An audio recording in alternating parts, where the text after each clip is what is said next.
little behind on getting some videos out for you guys. Last week we had a visit with the Forestry Service, so I wanted to kind of give you guys an update on options for forestry.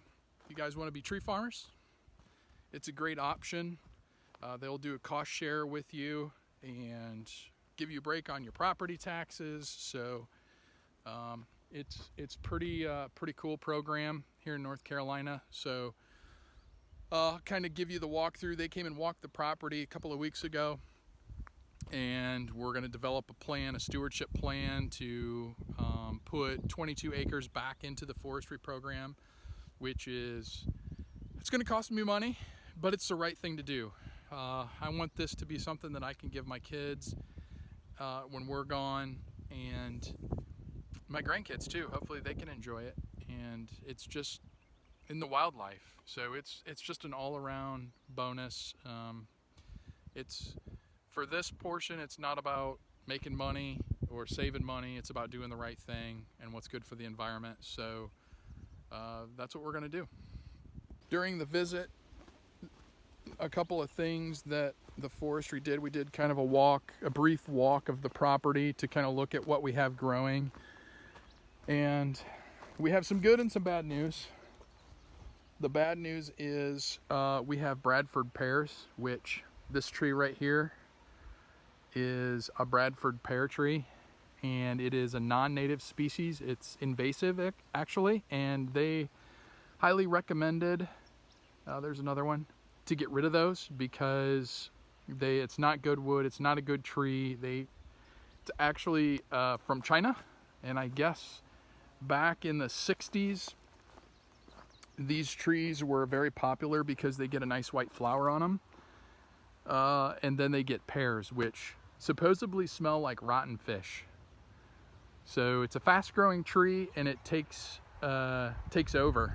So we're gonna get rid. There's like 3 of them. There's one there.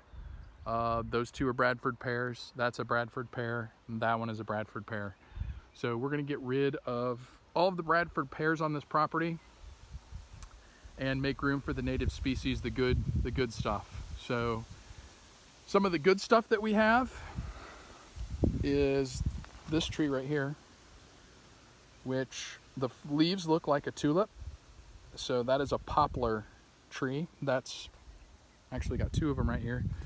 That's a good tree, good lumber, actually a valuable tree. And we actually have a lot of those. There's another poplar.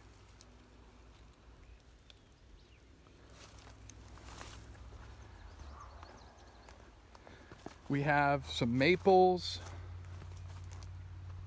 We have oak trees,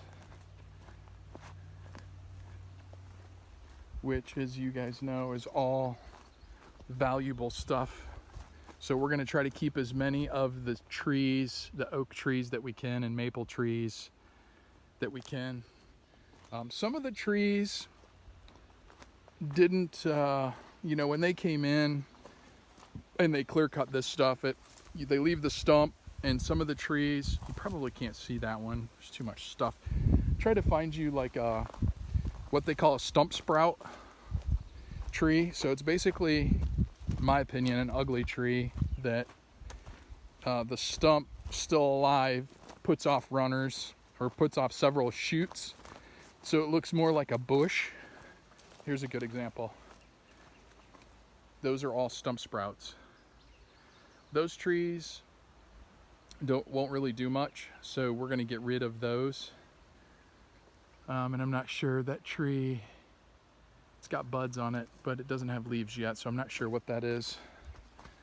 But those are going to go bye-bye. There's another one with the stump sprout. Ugly. And then we have some trees that actually fell over and are growing sideways. So this one is a good example.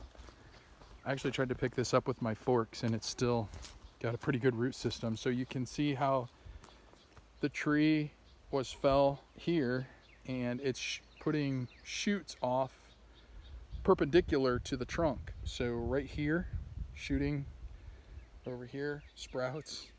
There's a lot of those actually too, so those are going to end up having to come out. And then we have a few big trees, which is cool. They left some down by the creek. So that one there is probably 30 feet, 40 feet. That's a white oak. And this was what they call an anchor tree. So you can see it's got some pretty bad scarring on it.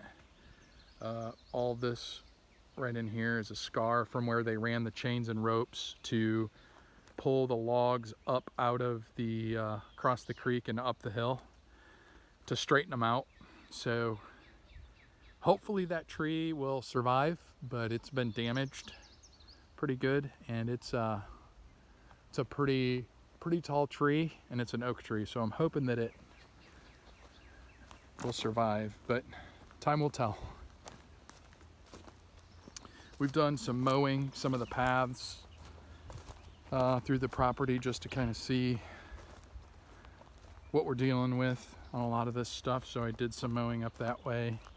And then down here in my teaser video, I showed a little clip of the creek, and this is a really cool spot, and you can see the deer love it.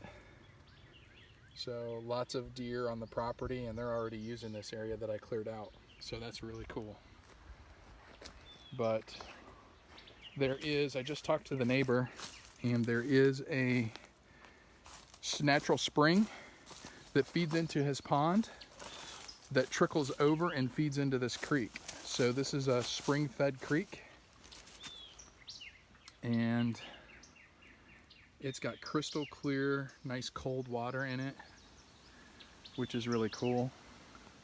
And you can kind of see through the thicket the game trail where the deer have been running on that side of the property. So that's pretty cool. I cannot wait for fall. So hopefully we'll be able to harvest some deer in the area. But they're coming down here, following the trail down to get water. So I know where I'm putting my tree stand.